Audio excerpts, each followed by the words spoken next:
గనుల వేలానికి తెరలేపింది కేసీఆర్ సర్కారే. కాంగ్రెస్ ప్రభుత్వం ఆరాధీయడంతో విషయం వెలుగులోకి. సూర్యాపేటలో 3 reserve forest blocks, Khammam, Adilabad జిల్లాలో 1 చొప్పున అనుమతి కోసం 2018లోనే కేంద్రానికి లేఖ, ముందస్తు అప్రూవల్ ఇవ్వాలని చెప్పి విజ్ఞప్తి. 2019, 2020లో రిమైండర్ లెటర్లు. రాష్ట్రమే చొరవ చూపడంతో 11 గనులు నోటిఫై చేస్తూ కేంద్రం ఉత్తర్వు. ఖనిజ సంపదను తామే కాపాడమంటూ తాజాగా గులాబీ లీడర్ల గొప్పలు. వేలంలో కాంగ్రెస్ ప్రభుత్వం కేంద్రంతో రాజీ పడిందంటూ విమర్శలు. గత ప్రభుత్వ తప్పిదాన్ని కప్పిపుచ్చుకునేందుకు పడరా అని పాట్లు. రాష్ట్రంలో ఇటీవల గనుల వేలం హాట్ టాపిక్గా మారింది. రాష్ట్రంలోని 11 గనులను వేలం వేయడానికి కేంద్ర ప్రభుత్వం నోటిఫై చేసింది. అందులోని 6ని ఈ నెల 30లోగా కంప్లీట్ చేయాలంటూ కేంద్ర బొగ్గు గనుల శాఖ మంత్రి కిషన్ రెడ్డి ఆదేశించడంతో రాష్ట్రంలో చర్చనీయాంశంగా మారింది. ఇక వాళ్ళు చేస్తే వీళ్ళు చేస్తే వాళ్ళు. కాంగ్రెస్ ఎంక్వైరీ చేస్తే బీఆర్ఎస్ఏ మరి గనులకు ఆదేశించింది అని చెప్తా ఉన్నారు.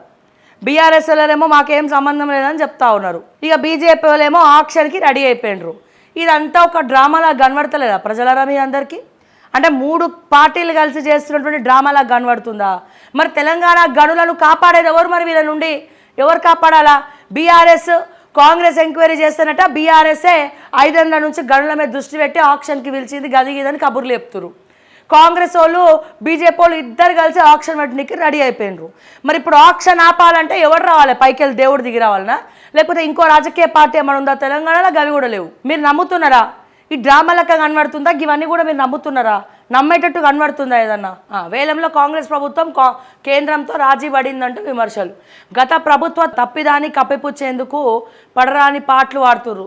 ఇక కాంగ్రెస్ వాళ్ళు ఏం చేసినా గత ప్రభుత్వం గట్ల చేసింది, అందుకే మేము ఇట్లా చేస్తున్నాం, మా వల్ల అయితలేదు, ఇవన్నీ వాళ్ళు వేసే తప్పిదాలే అని చెప్పి ఇక ప్రతిదానికి ఇక వాళ్ళ మీద అంటా ఉన్నారు. మరి ఏం నమ్మాలి, ఏది నమ్మద్దు, ఏం చేయమంటారు? గనుల వేలానికి తెరలేపింది కేసీఆర్ సర్కారే. కాంగ్రెస్ ప్రభుత్వం ఆరాధీయడంతో విషయం వెలుగులోకి.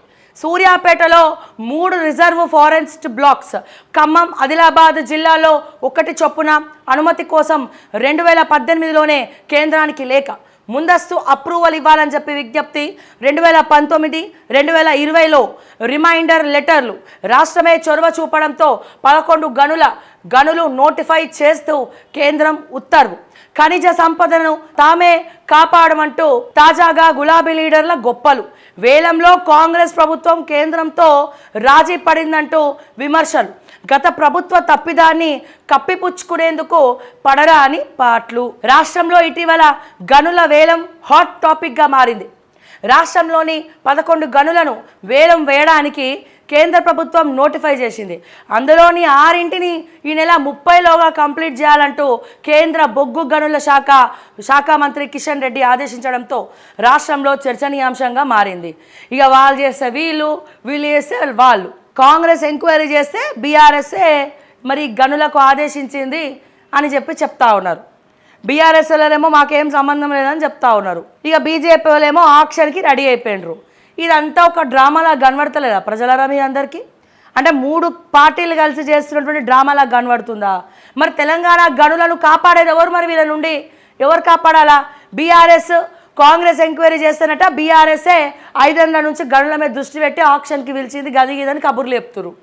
కాంగ్రెస్ వాళ్ళు, బీజేపీ వాళ్ళు ఇద్దరు కలిసి ఆక్షన్ పెట్టడానికి రెడీ అయిపోయినరు. మరి ఇప్పుడు ఆక్షన్ ఆపాలంటే ఎవరు రావాలి? పైకి వెళ్ళి దేవుడు దిగి రావాలనా? లేకపోతే ఇంకో రాజకీయ పార్టీ ఏమైనా ఉందా తెలంగాణలో? గవి కూడా లేవు. మీరు నమ్ముతున్నారా? ఈ డ్రామాలక్క కనబడుతుందా? ఇవన్నీ కూడా మీరు నమ్ముతున్నారా? నమ్మేటట్టు కనబడుతుందా ఏదన్నా? వేలంలో కాంగ్రెస్ ప్రభుత్వం కేంద్రంతో రాజీ పడిందంటూ విమర్శలు. గత ప్రభుత్వ తప్పిదాన్ని కప్పిపుచ్చేందుకు పడరాని పాటలు వాడుతుర్రు. ఇక కాంగ్రెస్ వాళ్ళు ఏం చేసినా గత ప్రభుత్వం గట్ల చేసింది, అందుకే మేము ఇట్లా చేస్తున్నాం, మా వల్ల అయితలేదు, ఇవన్నీ వాళ్ళు వేసే తప్పిదాలే అని చెప్పి ఇక ప్రతిదానికి ఇక వాళ్ళ మీద అంటా ఉన్నారు. మరి ఏం నమ్మాలి, ఏది నమ్మద్దు, ఏం చేయమంటారు?